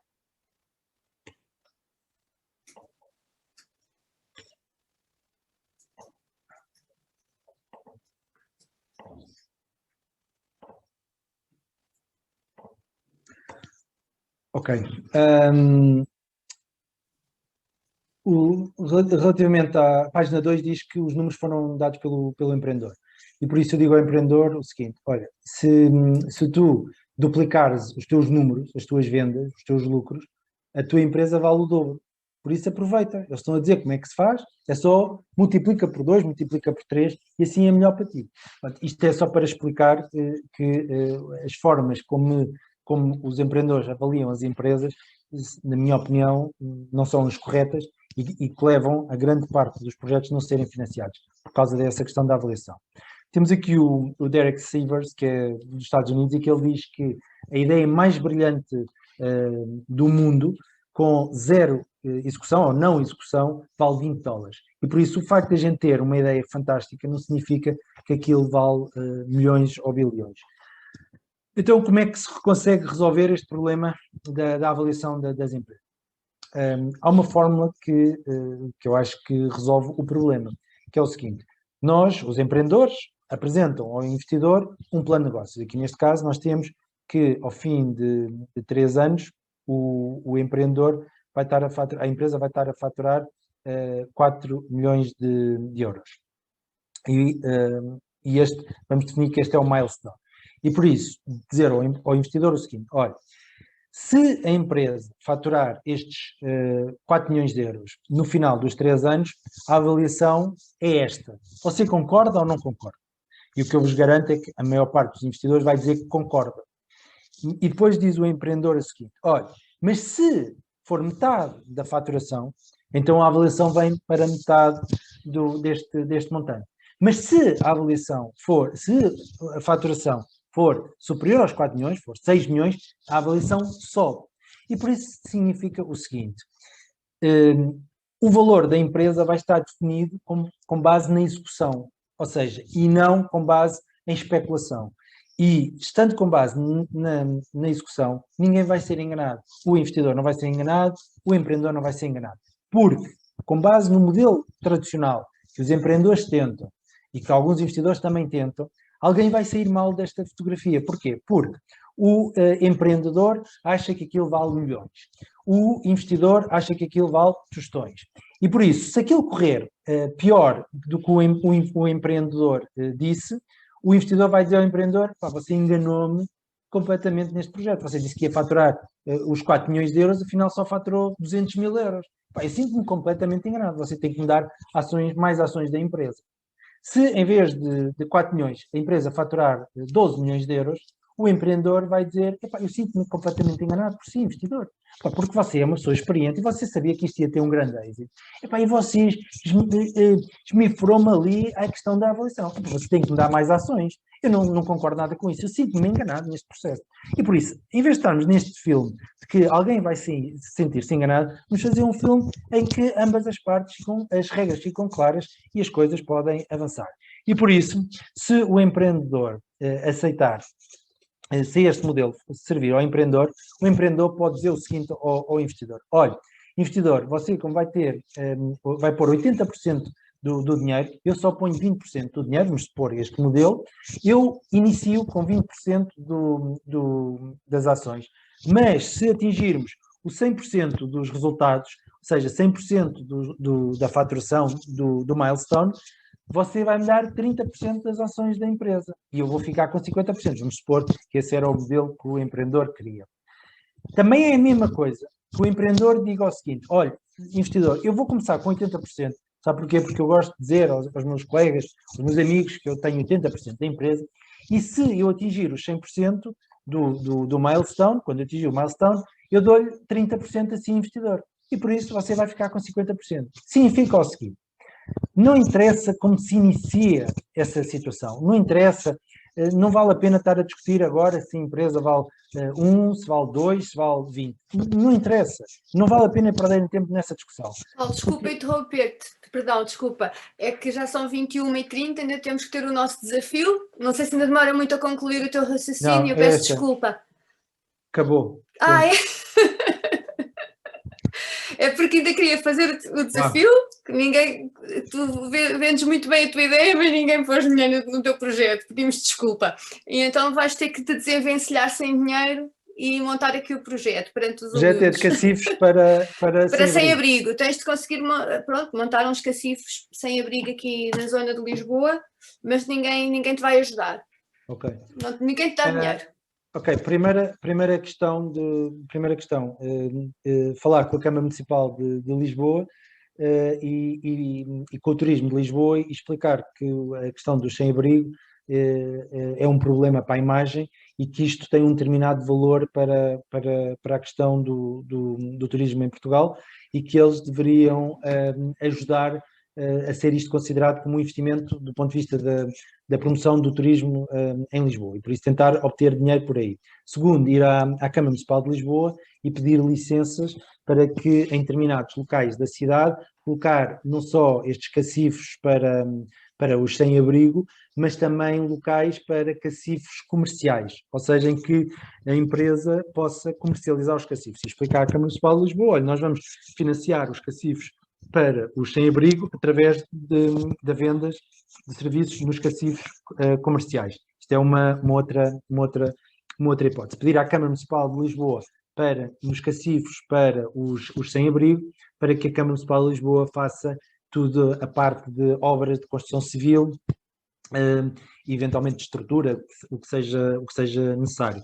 Pedir à Câmara Municipal de Lisboa também se poderia disponibilizar alguns outdoors para o fabricante que vai fazer os cacifes, por exemplo, e com isso chegar ao fabricante dos cacifes, ou seja, quem vai fabricar esses cacifes, e dar-lhe basicamente duas hipóteses. Olha, tenho este negócio que vou ter 20 locais com cacifes comerciais e gostava de fazer uma parceria convosco em que vocês recebem 20% ou 30% das receitas. Tenho aqui o business plan, vocês não correm grande risco, vocês têm essa questão vocês produzem os cacifes muito baratos para vocês e por isso esta é uma parceria que eu vos proponho. Eu trato de tudo e vocês colocam os cacifes lá. Em contrapartida, vão-me fornecer também os cacifes para a questão de sem-abrigo. Se essa empresa não tiver nessa disponibilidade, pode-se ir a uma empresa estilo CTTs, alguma empresa logística, e dizer o seguinte, olha, vocês estão interessados em eu tenho a licença para ter os cacifes neste local, Santa Apolónia, locais estratégicos, se vocês quiserem, eu dou-vos a concessão desses cacifes e vocês compram os cacifes, vocês próprios, e pagam depois um royalty a nós de 1000 euros por mês, o que for. Isto é outra forma, ou seja, o investimento é feito por quem vai explorar esses cacifes. Na zona dos cacifes, eventualmente pedir à Câmara Municipal de Lisboa também para poder pôr outdoor sem pagar licenças para que a Câmara Municipal, para que vocês possam vender esse outdoor do ponto de vista da publicidade, mesmo que não seja para a questão mesmo que não seja para a questão dos sem-abrigo. Quer dizer, já dei várias sugestões, podemos estar aqui a ter outras sugestões. Podemos estar aqui mais duas perguntas e depois abrimos para os alunos. Em projetos sociais, como é que se pode diminuir o risco? Obviamente, ter uma componente comercial, ou seja, ter uma componente comercial em que essa componente comercial vai pagar o projeto social, reduzindo naturalmente tudo o que é investimento, e é possível trazer muitos parceiros para projetos sociais em que parte do investimento é feito por eles, através de incentivos fiscais, também é possível fazer essa questão dos incentivos fiscais e, naturalmente, perceber quem é que vai beneficiar também com essa situação, câmaras municipais, turismos, etc. Isso é possível fazer esse tipo de situação. Claro que depois há aquela parte toda dos donativos, etc.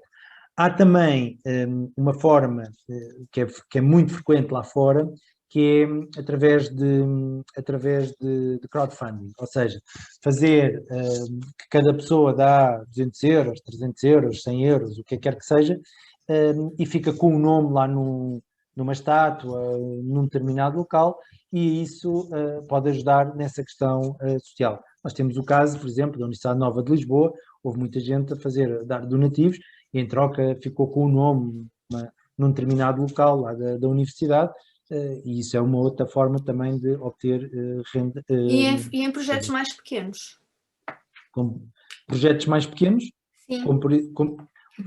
os projetos mais pequenos, se ter uma componente comercial, ajuda a pagar o restante. E por isso, no cenário limite, é começar pela componente comercial e depois de ter a componente comercial a funcionar, poder então trazer para a parte social,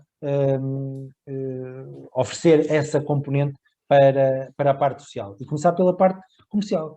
Não havendo uma parte comercial que o mercado possa pagar por esse serviço e que não haja ninguém interessado e que não haja nenhum outro tipo de receitas que se possa gerar, seja de publicidade, seja de outro tipo de coisa que seja, naturalmente fica mais difícil e tem que se ir às câmaras municipais, basicamente. Mas o que eu acho é que o que falta a muitos empreendedores sociais é esta capacidade criativa de pensar como é que podem transformar um determinado projeto em um projeto comercial também ou então pedir aos municípios ou pedir a alguém ativos que eles possam monetizar esses ativos. Isso, muitas vezes, as câmaras municipais não se importam de dar esses ativos.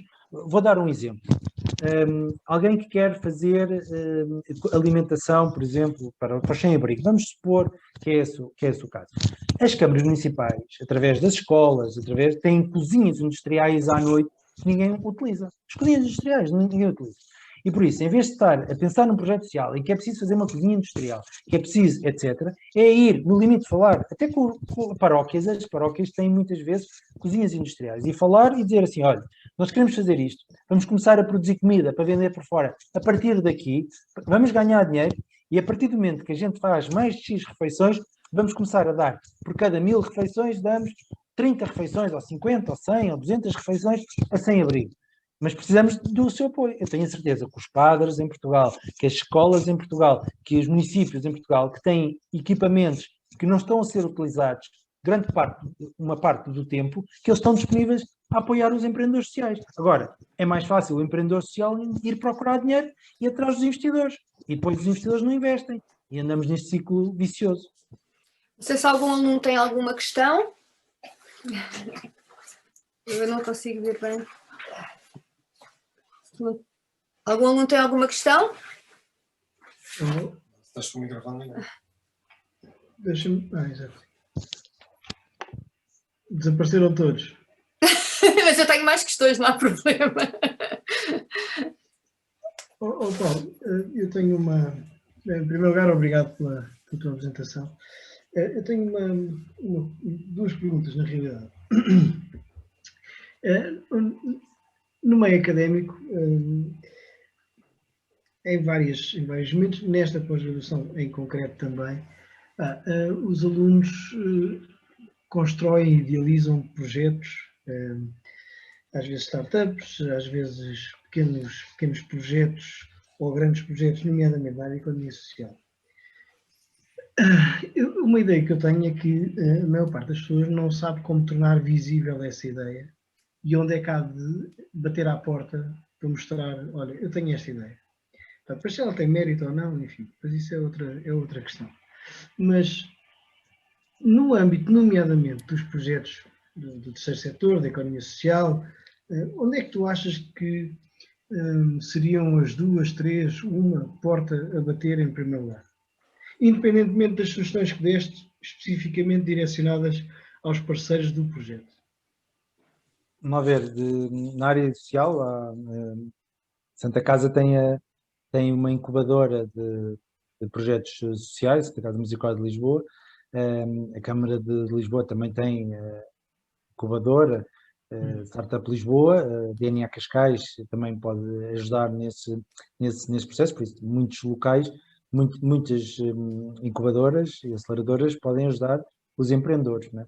E o que me estás a dizer é que o Instituto Piaget não tem nenhum gabinete de apoio aos empreendedores, é isso? Não, não estou a dizer isso. Estou a dizer também tem. Mas a questão é... não, e essa é exatamente a segunda pergunta. Levas-me à segunda pergunta. Mas muitas vezes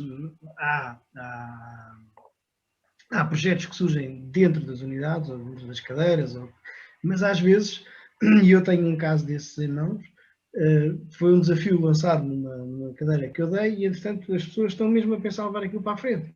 E não tem que ser necessariamente no âmbito académico. Onde é que esta gente vai bater à porta? Mas tá bem, pode ir a esses sítios, olha, vai à DNA Cascais, vai às incubadoras, existem 150 incubadoras em Portugal e essas incubadoras podem ajudar esses empreendedores, não é?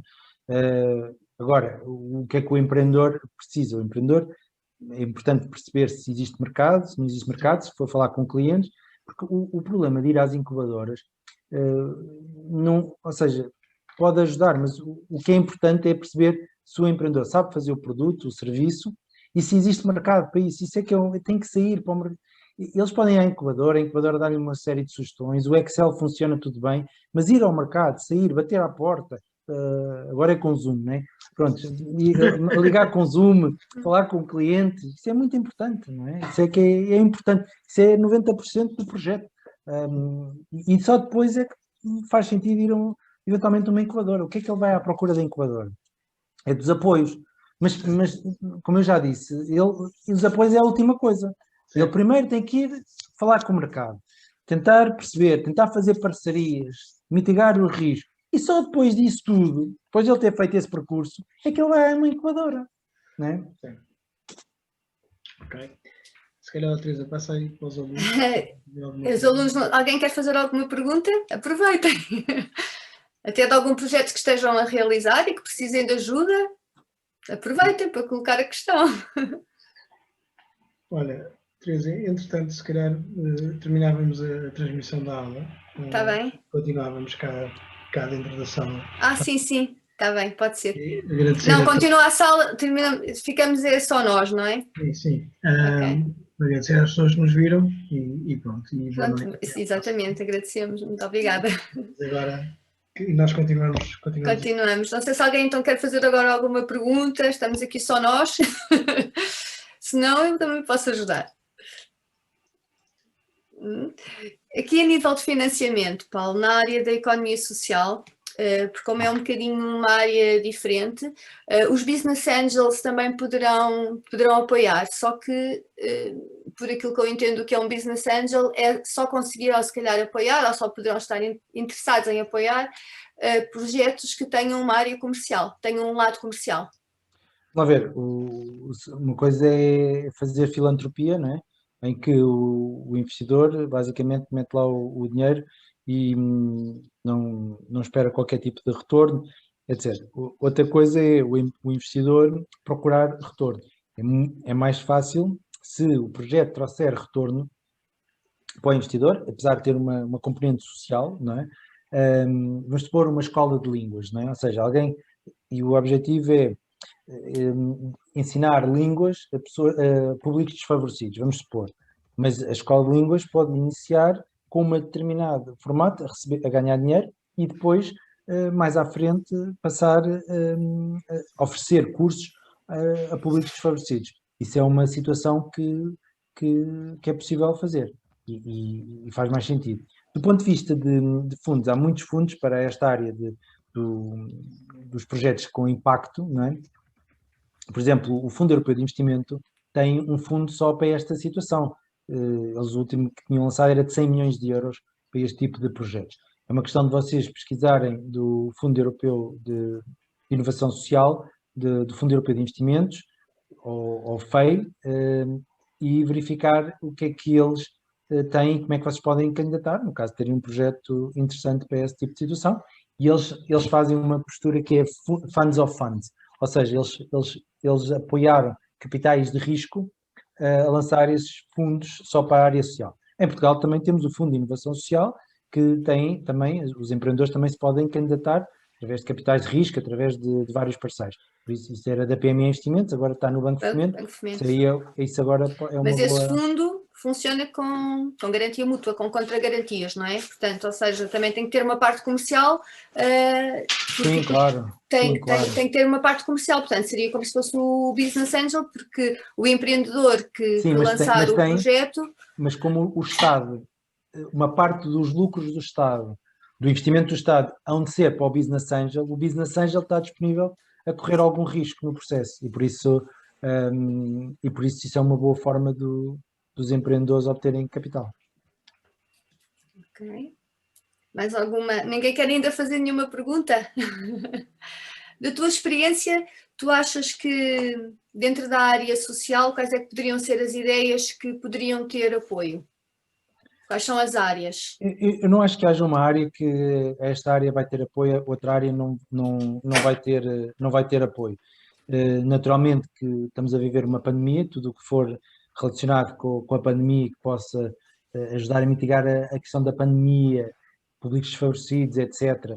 Isso é uma coisa que pode ter interesse, se calhar não vai ter muito futuro no futuro, porque se calhar não vamos ter pandemias permanentes como estamos a ter agora. Mas eu acho que qualquer área tem capacidade, ou seja, se tiverem alguma ideia concreta que queiram discutir, eu posso dar ideias de sugestões. Um dos meus alunos for ter contigo, tu ajudas, é isso? Estou a dizer que eu não tenho mais nada que fazer, é isso?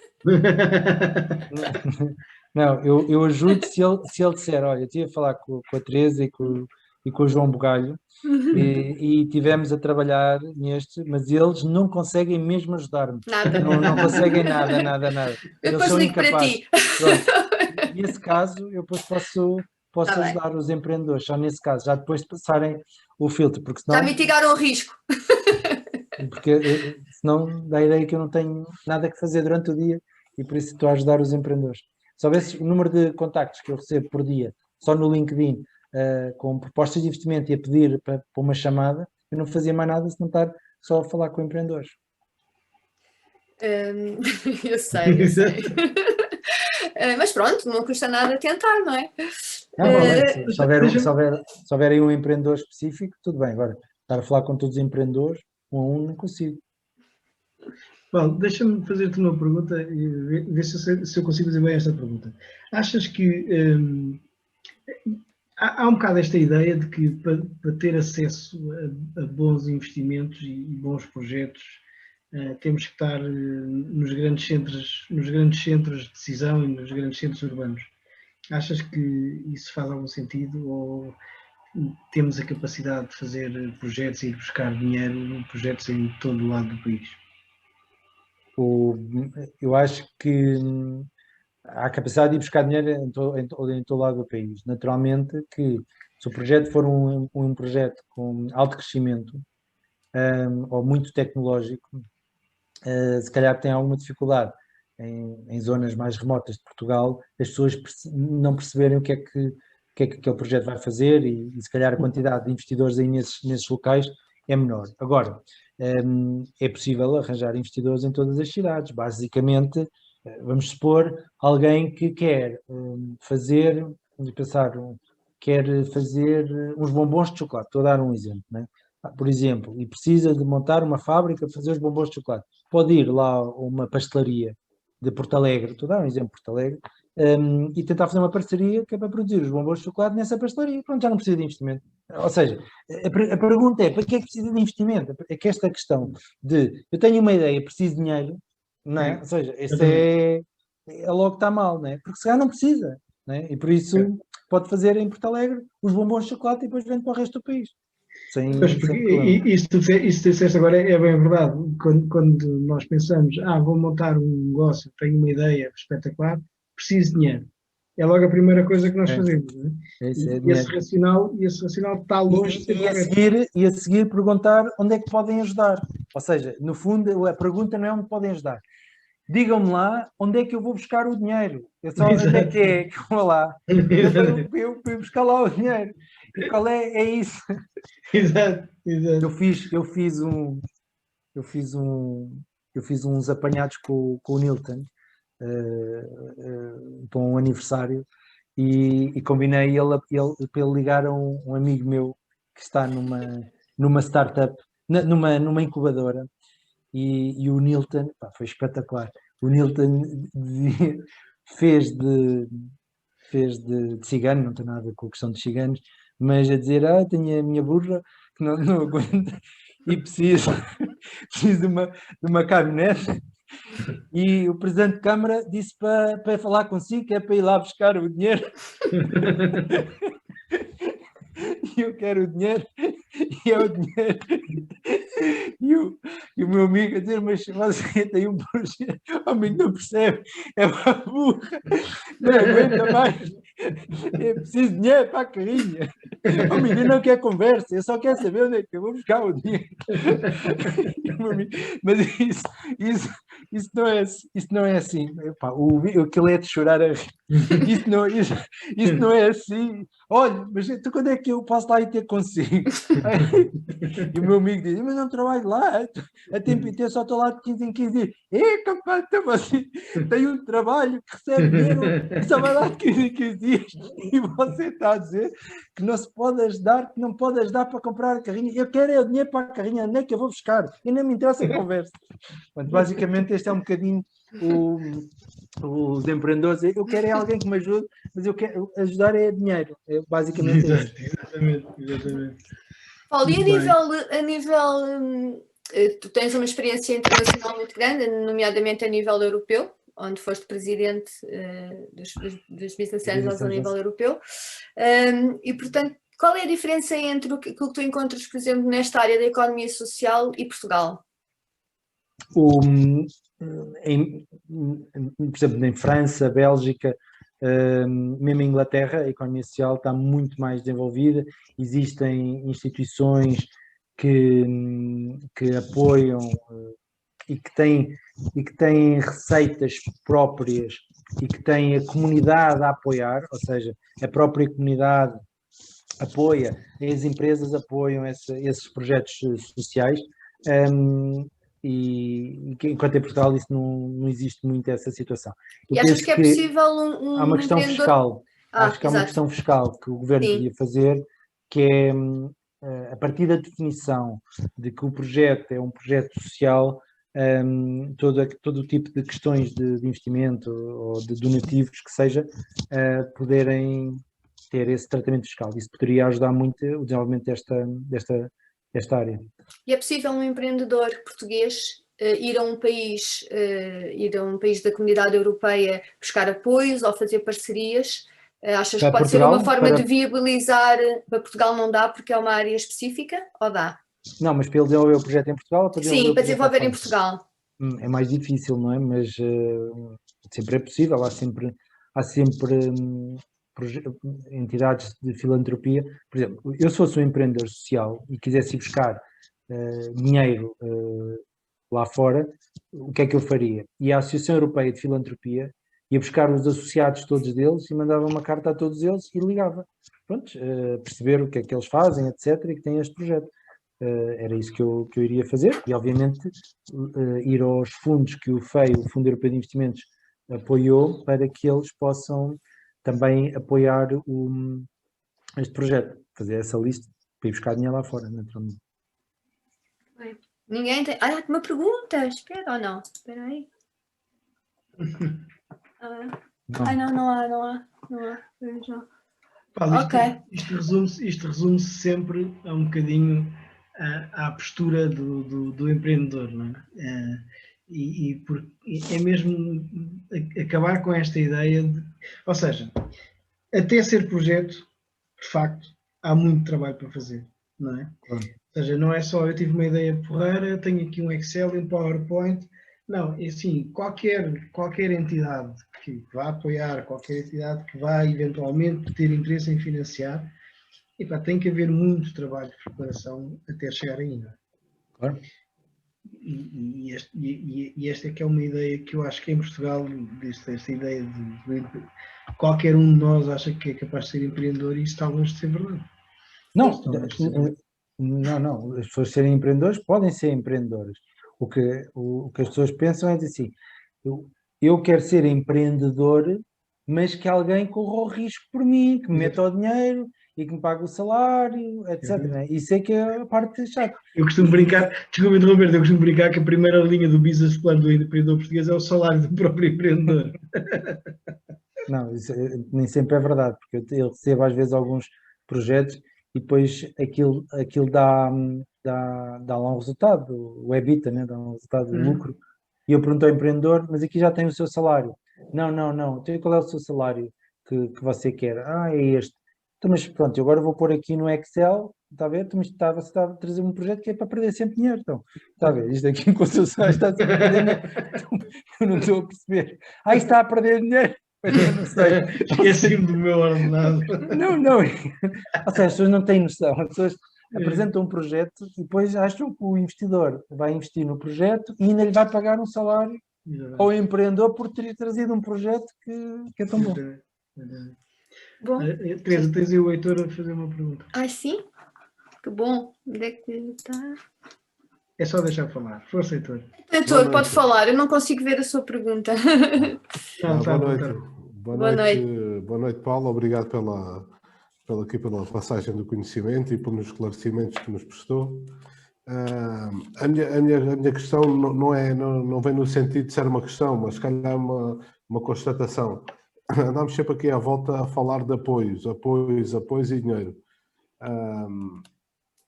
Nem todos os projetos sociais têm que se basear em recolha de dinheiro para que o projeto possa avançar. Quando focou aí nas parcerias, eu acho que o que o João disse, e bem, nós pensamos logo onde é que nos vamos financiar, mas acho que um dos nossos principais pensamentos será quem é que vai estar connosco nesta caminhada, quem é que quer fazer parte deste projeto, onde é que essas organizações nos podem ser úteis e como é que nós podemos ser úteis para as organizações que estão connosco. Falei bastantes vezes em projetos na área da alimentação, por acaso é a minha área, e também trabalho em ação social. Neste âmbito também, nesta pós-graduação, no meu grupo estamos a pensar a desenvolver um projeto na área da alimentação para pessoas com limitações cognitivas. E uma das preocupações que debatemos foi onde é que vamos buscar o investimento, onde é que vamos buscar os apoios.